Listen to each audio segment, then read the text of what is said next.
Thank you for tuning in to the Ultimate Coach podcast, a companion to the transformative book, The Ultimate Coach, written by Amy Hardison and Alan D. Thompson. Each conversation is designed to be a powerful wake-up call, reminding us of what's possible for you and your life. So if you're on a journey to expand your state of being, this podcast is for you.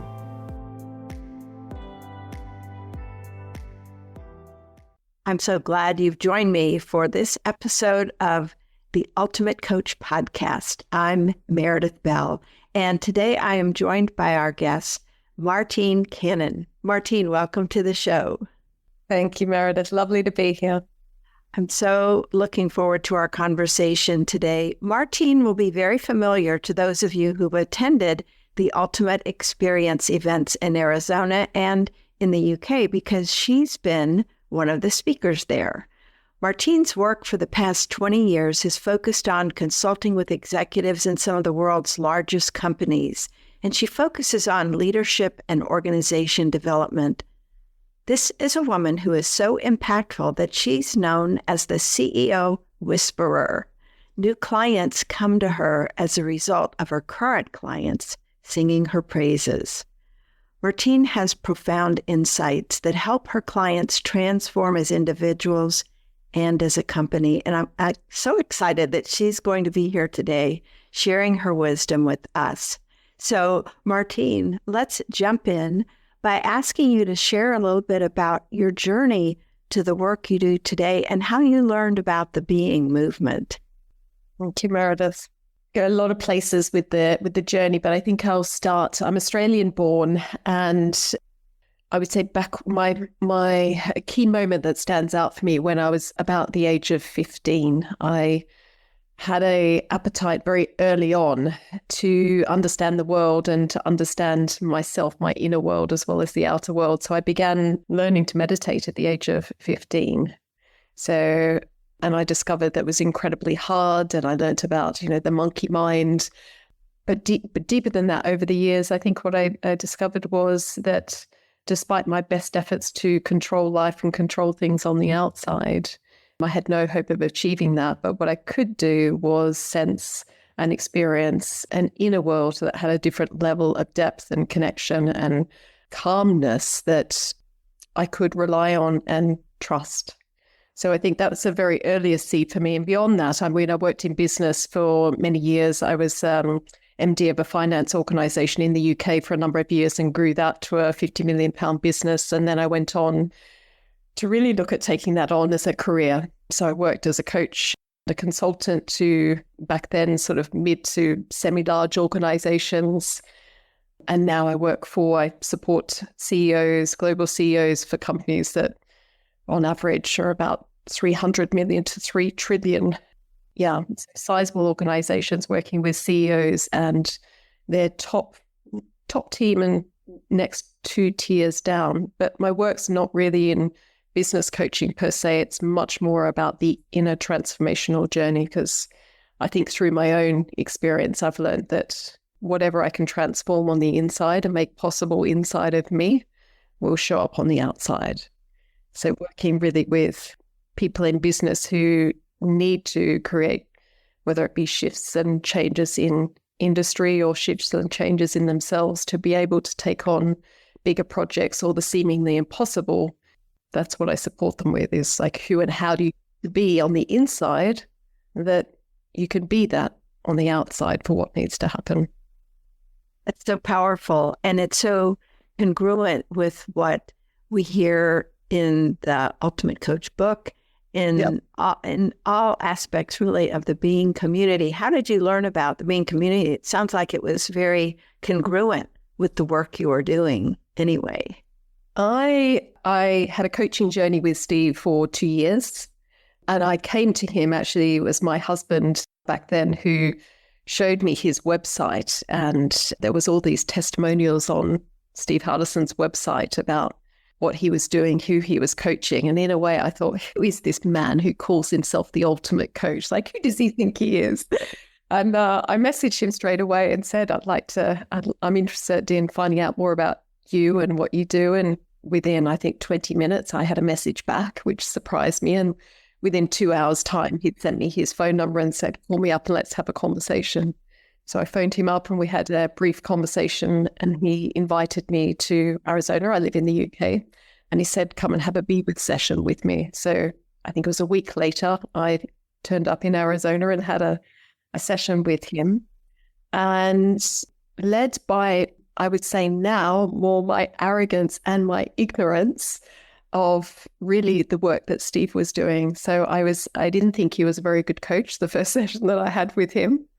But there was something, that was really what my head was telling me. So I came into that session with him in judgment, trying to work out, who is he? What's he doing? And there was another more powerful message going on, which was in my heart. And all I felt from him was unconditional love, acceptance. So I had judgment going on, and my heart could nearly weep with the feeling that I was having, that he really was love, openness, and acceptance. And I couldn't find a meeting place between these two, but my heart was the stronger message. So I went back to Steve and said, I'd like to be a client, and traveled back and forth every 2 weeks from the UK, which I wouldn't recommend for your health. But it was a profound journey that I had with him. And I really believe he was pivotal for me. I've done many, many, many things in my life. I've really been following transformational work forever. But the message that I got from Steve was, there's something to pay attention to in the area of unconditional love and acceptance. And he really helped me journey to the place which I'd now call meeting my soul, meeting the place of loving unconditional acceptance and peace inside my heart, inside my soul. I'm grateful. Yeah. Mm-hmm. Yeah. It is so powerful. We just recently, Epec Williamson, the co-host, and I had a conversation with Steve for episode 111. And we felt that from him in that conversation, that unconditional love. That's been a consistent experience of people who interact with him. Thinking about the work you're doing with clients, how do you bring that unconditional love to them? Because we think of the business world as, in one way many times. But in reality, I think one of your probably gifts in working with clients is helping them see their whole selves. Yeah. And that the inner work and the moving towards that place of unconditional love for themselves and for others. Talk a little bit about how your work aligns with that. Yeah. I'd have to say it's a natural state of being for me now to be truly open-hearted. And I was only having a conversation with a client this morning, female CEO, and one of the things that she said to me was that in the work that I did with her, she said one of the foundations of why the work was so successful was because of your trust. And she said it was the trust that you had in me. And really, I think it's more than trust. It's like that, the love for the other person. And I find that actually is very easy, and it's a natural state, because when you see and love the other person for exactly who they are and as they're showing up, you allow and create a space for them to do the same. So when they feel that they can show up and bring any emotion, any judgment that they have, exactly what Steve did to me, I could bring all of it, my judging mind, my insecurities, my, all of the emotions, from anything from fear to being scared to being overwhelmed, all of those things, then you create a container of safety and trust. And in that space, miracles happen, because people are able to see, feel, and experience that all of them can be included in that conversation. And I think that's really rare today, where we spend so much time being fearful. Are we enough? What are other people going to think of me? Am I too much? Am I too big? Am I not enough? We have so many of these insecurities. So to be physically in relationship with another person that holds a space for themselves, but also for you to host everything that is showing up, is a deep bow to the fact that nothing that anyone shows up with is not okay. It's more than that. It's not even that it's not okay. It's actually important to be able to embrace all of that so that we can relax enough to contact the deeper part of ourselves, the authentic soul in ourselves that is dying to come through and express itself. So in every person, our soul is waiting to be brought forward. It's waiting to, habits say it's waiting to express itself, but it's our fear and our judgment, our ego and superego that can drown it out and put it in the background. So yeah, I just find it's a natural way of being for me, and I think I welcome that with others. It's so powerful. It speaks, as I'm listening to you, to just your presence with that other person. And I'm imagining some of our listeners are thinking, wow, I'd like to show up that way with each person in my life. Because we all have judgments about ourselves, about others, and it's not easy to develop that practice of coming with an open heart, as you said. And I'm curious if there are ways that you kind of set the table with a client early on so they almost immediately feel safe to be open with you. Can you talk about how you're being with them? Yeah. That invites that openness on their part? Yeah. It's a beautiful question. So I think I notice I'm always having a conversation with three parts of the person. Parts is not even the right thing. It's three aspects of an individual's experience. So the first aspect is the conversational, the narrative that they're presenting to me, which normally is, this is why I'm here for coaching. This is the problem, etc. So I'm acknowledging and being with the story that they have about themselves and their life circumstances. And the second part is there's the emotional dimension going on, that as they're telling that, they have certain feelings that I can feel.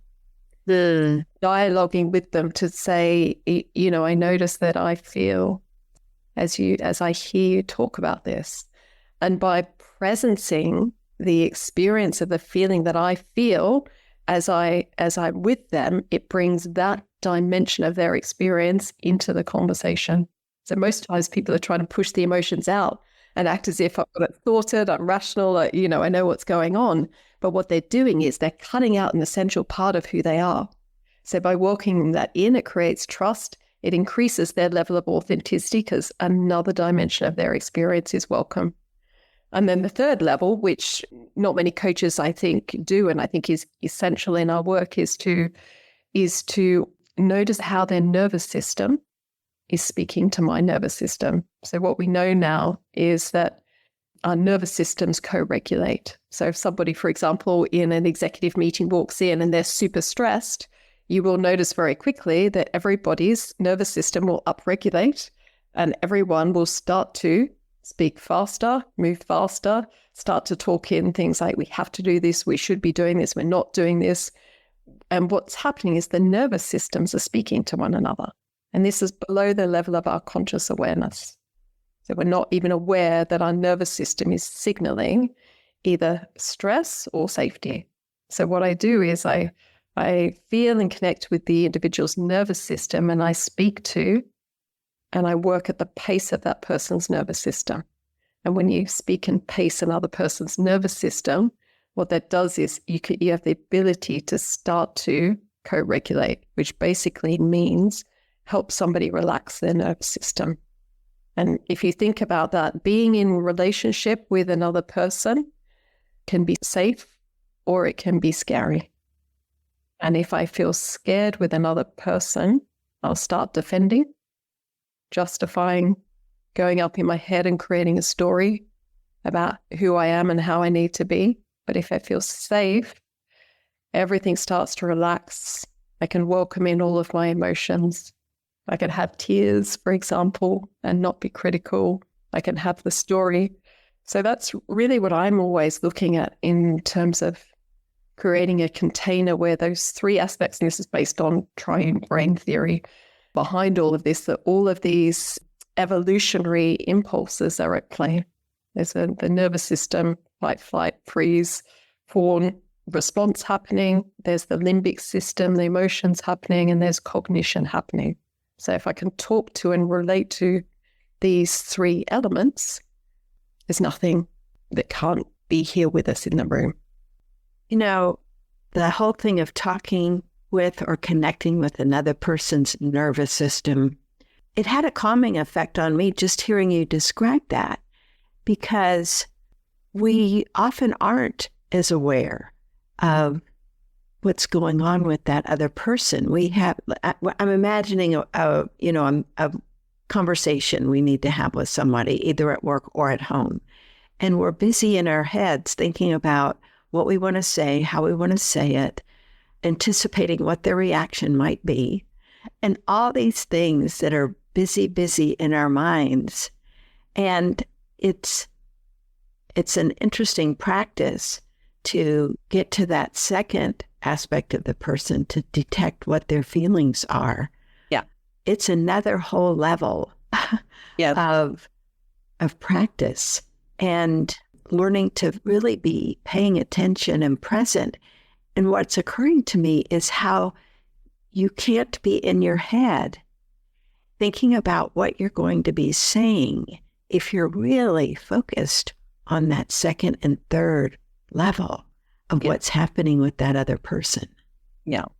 So beautiful that you say that, because I think 20 years now I've been working as a coach. And if I look back to what I thought a coach was 20 years ago, it was about giving people ideas and changing beliefs and, installing strategies and all these sorts of things. There was something about I had to give something to them. I had to, put something into them that they didn't have. And over the years, I moved to the state of recognizing that the person has absolutely everything that they need. Their soul has its unique, individual, authentic journey to travel. It's different to mine. So it's to really bow down and honor that they have everything that they need. And it's my job to hold a space for them to be as open and attuned to the possibility of experiencing the wholeness and completeness that is them underneath the judgments and the assumptions and biases and everything else,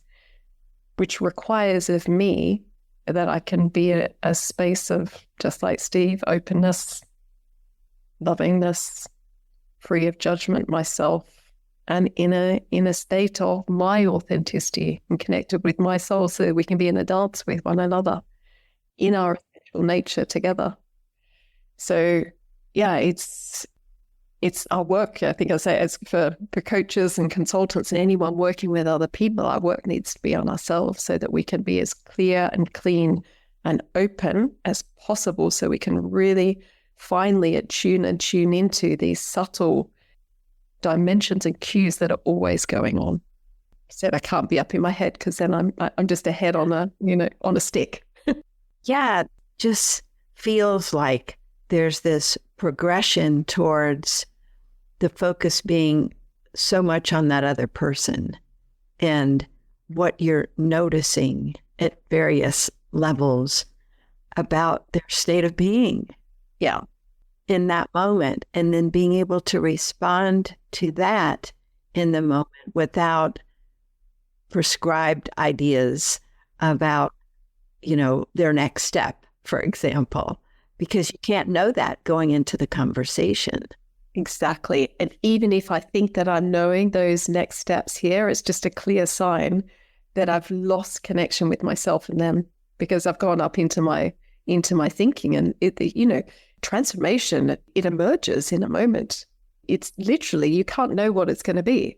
All you can do is presence the moment with the other person and take that tiniest little step, and you're adjusting and attuning right to that moment, and then something will happen that is totally unpredictable.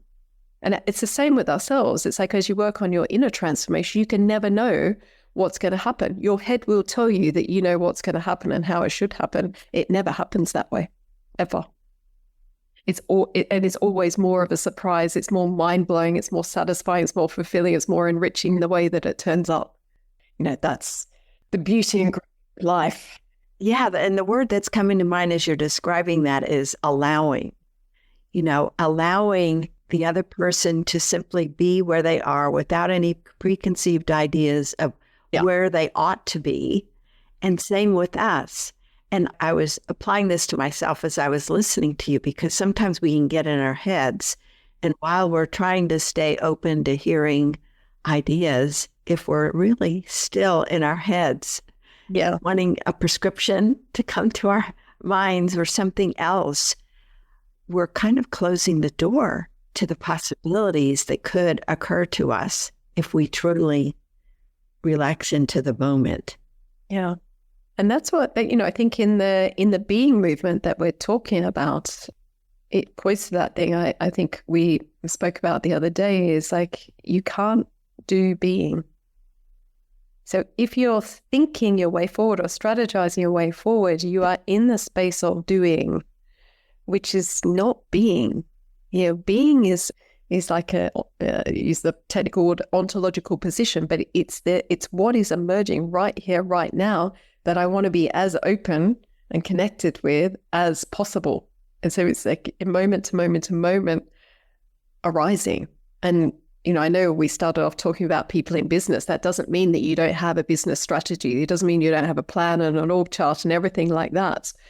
But there's times where you want to have those plans, and there's times where you want to be, especially with human beings, you want to be in connection in the moment. When a senior executive team needs to think through something together that is, they're facing an uncertainty and an unknown, they don't need plans and ideas. They need to be in the uncertainty together in a relaxed enough way and dialogue in a more immediate way, so that they can harness the collective capacity of the group to come up with an idea, a way forward that will be unique to that group of people. It won't be sitting in somebody's mind as the answer, the right answer. They will forge it together, literally forge it together, if they can hold that state of openness. Well, that makes me think, because often in the workplace, we have more than one-on-one conversations. We're in meetings, we're in discussions with a group of people. And so I'm guessing you facilitate some of these conversations. And in some of those, I'm also guessing there's probably at least one individual who's more in their head and maybe is resistant to this approach to being that you're describing. And I'd love to hear you talk about, how do you facilitate the process when you sense the nervous system of someone else or the feelings of someone else that is out of alignment with where the group is as a whole wanting to go? Yeah, great question. And it's fascinating. And I love this work. So I was only a couple of days at the start of this week in Vienna working with a team where we're working on exactly that. So what you'll generally find is people call it trust. They use that like when a team is really able to be together and be relaxed together, they'll say it's trust. Okay. And they're right. It's like actually what they're doing is they're trusting themselves to be able to sit with other people in a state of uncertainty or anxiety or, what is not known. And they're trusting others to be able to do the same. But how do you get there when somebody can't? We all have defensive reactions to what it is that we can't or we're not willing to feel. So let's use uncertainty as an example. If you have somebody who uncertainty as a feeling is scary to them, and it will be linked to their upbringing. There would have been, for example, with mum and dad at home, there might have been significant moments of uncertainty, and the child will have experienced it's not safe to be in an environment of uncertainty. So it will create a defense mechanism, i.e., for example, going up into the head and becoming smart or knowledgeable or knowing it all, as a defense to sitting in what they couldn't sit in as a young child, which was the ongoing experience of uncertainty and anxiety. So what you want to do with groups of people, individuals or groups of people, is acknowledge the rightness of the defense. So rather than making it wrong and saying, right, we need to not be, for example, up in our heads and just talking about thinking, is to really acknowledge that that was for them and is a valuable way to manage uncertainty and anxiety. And then they can learn from the strategy that they have is hugely empowering for them and keeps them safe. And then the question is, do I need it now? Do I need to convince you all that I know the way forward so that I don't need to listen to everyone else? Or can I actually just allow in this moment of time to welcome in slightly more, a little bit more uncertainty as I sit and listen to all the other team members here? Can I relax into that? So I still have the safety of using the defense mechanism. I have a view, an idea, and a plan, and I like all of that. But I can also welcome in feeling it's okay right now to have a little bit more uncertainty and stay with it. And that's our job as team coaches, is to support individuals to really work at the edge and create the conditions that they can safely and comfortably experience more of those feelings that were too much for them as a child now. And that's part of the maturation journey. There's getting old and there's maturing. Not many people achieve both. But what we're looking for is that capacity to have people feel a little bit safer to do that. And then you can use mechanisms in a team like, balcony moments where they can learn as a team what they've done better. And they might acknowledge that actually, they stayed more open, they spoke more truths than they normally would. They were able to receive somebody's commentary on them without moving into a defensive reaction. And together over time, that team learns to hold a greater empathy and compassion and contactfulness for staying with the real, which would be in this case, staying with the anxiety and uncertainty that might have been there for 1, 2, 3 people. And at every moment, somebody will have a different emotion going on. So we're, again, same as the individual, welcoming all of those in, honoring the defense mechanisms, not making them wrong and telling them they should be a certain way, which eases the system. And that's a team's journey. And they do, once they understand each other's history, which is a big part of a team journey, what's somebody's upbringing been like? What shaped them into the leader that they are today? That has them be highly intellectual, but scared of being uncertain. And when they see that, they go, gosh, I've got empathy for you. I had no idea that's what you were contending with in your upbringing. And I tell you, everyone's got a story of what they had to contend with in some way, shape, or form. Just thinking about the invitation to encourage them to open up. It takes skill to ask the question, especially in a group setting, I'm guessing, so that they feel valued and not judged or criticized in any way. And I would love to hear you talk about some of the things that you do, because I'm thinking about all of us have an individual or even a group where it's tough to get that openness. And so what do you do to invite the person that you sense is resisting, or I'll just use that word in general, but not following along or, holding up their hand and going, no, I'm not ready for this. What's the invitation you extend that helps them get into the relaxing of their nervous system so they're more open and able to hear? Yeah. So a couple of things to that. I always find with any team that I work with, it's important to have a one-on-one with each person so that I can tune into them, their history, their nervous systems, their emotions, and signal to them, it's safe for you to be here with me. Like, I get you and you get me. And I'll take a lot of time with each individual to understand who they are and where they're coming from. So I want to hold their hearts in the team meeting. Like, it's a sacred bond in a way that you have with each person. And then the second thing would be if that person shows any resistance, it's that resistance in a way is protecting something that's really important to them. That's it. And to honor what it is that they're protecting. So I remember being in a group situation, it was a large group actually with 50 odd people. And we were talking, the conversation was about morals and ethics, which is always a challenging topic to talk about in a group because everybody has different morals and ethics. And this one fellow wouldn't stop interrupting the entire group of 50. We couldn't move on because he was adamant that, this case study that we're working on, that people hadn't understood the importance of his perspective, and he wouldn't let it go. And so the intervention which I did with him was just to call out in front of the group, right now, in this moment, I feel how much you care. I'm not sure why you care about this, but I know for a fact right now that you care more about us getting this than anybody else in this room. And what it transpired to. And I said, what do you want us to know about, like, why you care about this so much? Like, what is it? And then it turned out the moral issue was that his son had been hit in a hit and run car accident. And we were talking about safety issues in a business and the morals and ethics around honoring safety issues in a business. So he was able to share his story about what happened and the importance of people really taking care in the little everyday things that they do. So he shared that story in the group. In short, there was not one single person in that group of 50 people there that was then upset with him that he wouldn't let us move on. But we had to honor his, there's a reason for it. So I think that's that thing. It's like, if you can not just see the behavior that the individual has, but go deeper than that and go, why would that, in what context does that behavior make sense? In that context, when you lose a child, it makes absolute sense why we need to pay attention and talk about safety in the workplace, because someone might not come home.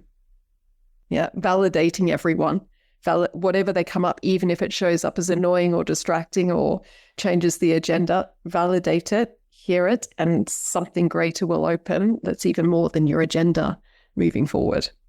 Yeah. Thank you for sharing that example. It's so profound to not take at face value what you're seeing and like you say, feel these impatient, annoyed, feelings that then get in the way of exploring what's really behind it. And I think that can happen to us so easily in conversations we have, especially with those who we're close to, and we make assumptions based on our past experience with them about why they're doing something or pushing for something instead of pausing to ask or observe like you did. You care about this more than anyone else. You were affirming what he was doing. And I think that protecting of the person's dignity, yes, is so critical to having them feel safe. Yeah. And every behavior gives you a window into that person's history. And it's never there. There may be annoying behaviors and disrupt that if we stay at the level of behavior, we will judge it because it can be really annoying, but it's a window into somebody's unique history. And it's, that's the missing context. And that's different to the point that you brought up about colluding with people. So I think colluding with somebody will always come back to me where I but I feel in some way obliged to collude with them. So it's going to link in with my story in some way, my sense of belonging, that I wouldn't need to work on what's happening in me, that I need to collude with that person. Because when you come in and you're supporting a team, you are a truly independent individual. You operate on behalf of every single person in that group, not just, for example, the CEO who, brings you in and pays your bill. You operate on behalf of everyone in that circle. So if something triggers me and I'm thinking, right, I need to collude and affirm or stand alongside that person, I have to look at what's going on inside of me. And so where's my unique history showing up, where I then fear that in some way I'm going to lose belonging or I'm going to lose face or credibility or whatever it is unless I do this. And you can generally feel that going on. You can feel that you are leaving your integrity and your authenticity. And if you can catch that in the moment and presence yourself and do exactly the same thing I'm talking about doing with a client, say, right, okay, what's the emotion that's here for me right now? Oh, I feel some fear. Okay, what's happening in my nervous system? Oh, I'm feeling upregulated. And I'll often do things that calm the nervous system. So touch is one. So like we touch a baby when it's crying, and that's a signal to the nervous system it's safe. So, with myself, I may do this, which is I feel the contact and the nervous system calms, and then I can feel the anxiety and make space for the anxiety and welcome it. And very quickly you can come back to center and be back in a position that you can support the group, not end up being safe yourself, which is a bad result. This taking a moment to pause and get in touch, because what you were just describing in terms of what am I feeling, what's happening with my nervous system, and then touching laying your hand on your chest to have that calmness, that can take place in just a few seconds. The more we practice it, right? And the ability to have that awareness in the moment, like you say, to be fully present with ourselves and what our response is to what we're hearing. I think it would be fascinating to have you share. I know you said you had just been talking to a couple of your clients earlier today. For you to share, what are some of the kinds of transformations you have seen, you've observed in them as you have taken this approach in the way you are being with them, and the insights, the ideas, the ahas that they get as a result of their work with you? So they're going to give you a massive encyclopedia of things because everybody's different, but I'll just draw on a couple of them. And there's just so many, and they're very beautiful and very, very touching to have the gift of working with people on it's recontacting the parts of themselves that they've lost contact with. And that's really the process of what it is that I'm doing with them. And I'm thinking about a fellow CEO of what's about $100 billion business at the moment, super, super bright fellow. And he runs a team where most people will really want his time, energy, and attention because of how smart he is. But most people are terrified of him. So now that he runs a team of people, you can't have a team of people who are scared of you, that are fearful of you. So he would say to me, I don't understand why they won't speak to me. I don't understand why they won't come to me. I want to help them. And the transformation that we had with him was for him to be able to recognize and experience that people don't want to be with him just because he's smart. But that's the whole setup. He got the job because he is super smart, but it's not what he wants to be known for, as being super smart. That's a nice thing, but actually it discounts who he actually is without him needing to be smart. So we really worked on what is it like for him to come back in contact with being able to feel that he belongs as a member of that team. He's also the leader, but as a member of the team in his belonging without needing to be the smartest person in the room. So it was a journey for him to experience. It's actually vulnerable to not hold the mantle of being the smartest person as the room as the reason why I belong. It can be what I bring, but it's not the reason why I belong. And I had to work with him to be able to experience how can he safely connect with other people. And when I say connect, I don't just mean connect in terms of have a conversation, is feel that he is actually able to stay in contact with another person without needing to have an answer or be bright. Now for him, that might be small, but once you can feel your belonging with other people, everything in you relaxes because you have a right to be. And that's what, what we're working on in the being movement is our right to be without being anything else, without being smart, without being the loudest person in the room, without being charismatic. It's our right to be. So that was his transformation. And now I've never seen somebody do as fast or radical a transformation as him. But now he is welcoming in every single conversation with each person in the room, whether it be, the other week talking about, okay, everybody here is burnt out and lacking in resilience. It's not okay for us to hit our target, but burn people out. Because if that's what we have to do for us to belong here in a room and be together, that's not okay.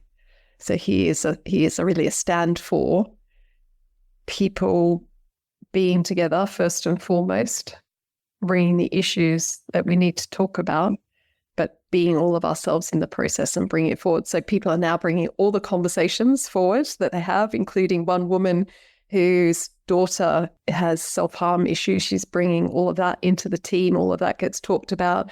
They talk about parenting together, what it's like to be fearful about not parenting well and being a working mom or dad and constantly away. All of these things come into the group space now because they have created a circle where all of their lives are welcome.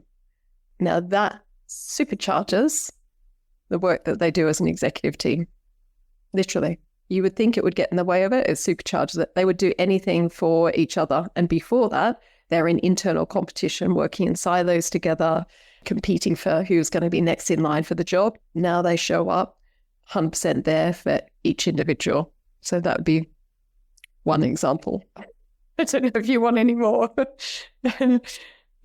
Yeah, that is so powerful. And I think that kind of specificity is helpful for us to picture, what good things come from actually being able to, and I love what you said, this our right to be, and recognizing that in each person we interact with. And so not taking at face value or superficially who they appear to be in that moment. Exactly. But seeing them as capable and loving them in the moment, no matter what they're presenting to us. Exactly. And actually, Meredith, we only experience beingness, our right to be, through others. It's kind of ironic. And it goes back to a very important thing that, when we're a baby and we're born, the first person that we're with is our mother. And there's that, that intimate relationship that you have with a nursing child where they feel and sense that there is two. Okay, they feel and sense that there's two. And anything as you grow up is normally a rupture away from somehow not being okay or good enough in the eyes of the parent. So our being, it's hardwired into us that actually if you signal to me that my being exactly as I am is okay, then I feel it. I get the stimulus that it's okay in me, and then I can feel that to you, and it goes back and forth. But we are essential to each other. Nobody can feel a sense of being and belonging on their own. We require the other person to reflect and mirror that back to us. And that's why, in today's day and age, with everything going on, one of the most important things that we can do is really weave in this deep understanding of where we come from, that we come from relationship. We grow in relationship, achieve in relationship. We're never really doing it on our own. And if we are, we're doing it out of ego to try and, in essence, come back to gaining some belonging back into relationship with other people, because we fear I need to do more or be more or whatever in order for you to love me and accept me. It's the other way around. We've got to be together, and then we can do all of those things on top of it, but not out of fear, out of love, connection, and unity. That makes so much sense. And, I think it would be interesting, Martine, to kind of wrap up reflecting on where we are in this moment in history. In our respective countries, there's a lot of turmoil going on in the world, a lot of uncertainty. And I would love for you to share what each of our listeners can do to stay grounded, to do that internal work that allows them to be calm and at peace no matter what's going on in the external world. Yeah. Probably the most important question of our time right now. Slow down would be the first thing. So under stress and under threat, we experience different things as being stressful or threatening. There's a way in which we cope with it, which is to speed up and to disconnect from people. So is it very pragmatic, fundamental things is we can slow down. We can slow down the way we do everything. The way I get dressed in the morning, walking to work, doing whatever it is, will help me start to feel and be a little bit more embodied, not bring my energy up and out and into my thinking head. So that would be the first one. The second one, meditation, I think, is an essential practice for us in day-to-day life, if that's something that listeners have an appetite for. But the other thing is being sensitive to other people. So not looking at behaviors and judging people on behaviors, but being sensitive to how they're feeling. How's that person feeling? Where are they coming from in themselves, and being sensitive to that? That sometimes we're at our best and sometimes we're not at our best, and being sensitive and non-judgmental to it. And then I think the final thing is creating communities together, like creating safe spaces and communities where we can come together and we can share and talk not about what's going on in the world, because we can get into mass dialogue about how bad things are or scary they are, but about how we feel and how we are experiencing what's happening, and allow every person to have space just to share the effects of what's going on. So we hold a space of presence and witness like they used to do in, talking circles in tribes. Allow people to talk about that so they can bring their full reality into the space, and the space can hold what we can't hold individually on our own.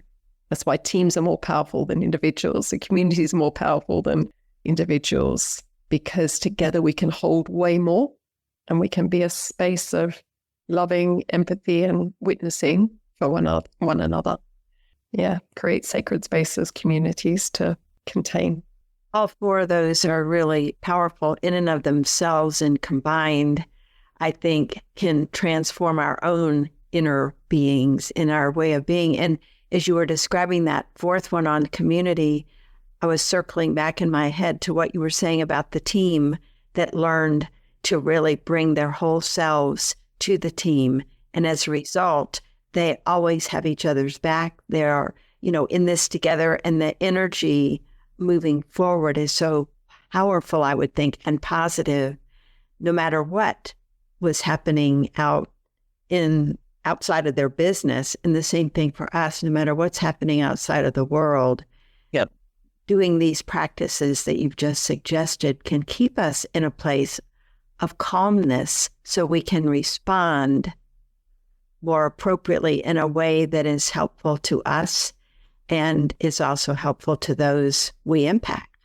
Yeah. And Meredith, it brings us closer to what we spoke about earlier, our authentic self. And that's why it's calm, because I'm in contact. If I'm in my ego state, it's anxious, because my ego is like a blueprint or a replica of something that's essential. So it was designed to, it's designed to keep us safe, the ego, but actually it does that through approximation, because it can't feel the ground of its being. So therefore it has to do it. This is the doing over being. But actually, if I can be in these communities and spaces and contact with myself, I get closer to who I really am. And we know when we're closer to it because we feel ourselves. I feel my emotions. I feel relaxed. I can feel my breath. I can move at a different pace. And that's actually, I'm in contact with the self, my true nature.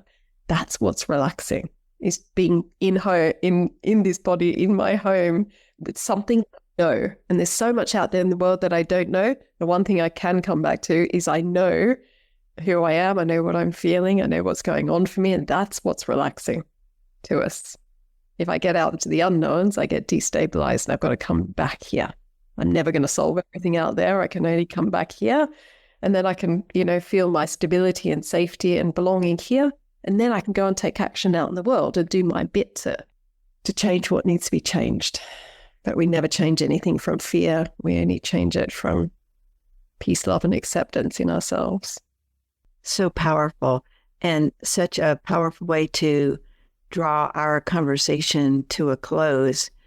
Martine, I want to just acknowledge all the wisdom you've acquired and have lived and have shared with us today. I can see why you have that phrase that others call you, the CEO whisperer, because there's a powerful and gentle, loving way that you are working with clients that is so inviting. And I feel that you brought that to us today in this conversation. You have a loving, inviting spirit that is encouraging us to see ourselves, experience ourselves as we truly are, and not the stories we've told ourselves, but to slow down, get quiet enough so that we can really genuinely appreciate and love the person we are. So thank you for the gift of you today. Perfect summary, Meredith. It was beautiful. It's been lovely. I thank you for the invitation to be with you, our conversations that we've had. And I also honor your work as well, creating this opportunity for everyone who's listening to be and learn and connect together as a community. It's important. Thank you. I look forward to continuing our conversation separately. Me too. Thank you so much for today. Thank you. Thank you for joining us today. If there's someone you know who could benefit from this conversation, please share this episode with them. Also, check out our website, beingmovement.com. You'll find valuable resources and links to connect to an engaging and wonderfully supportive community. Together, we can inspire and support each other on the path to a greater understanding of being. Until next time, take care and be kind to yourself.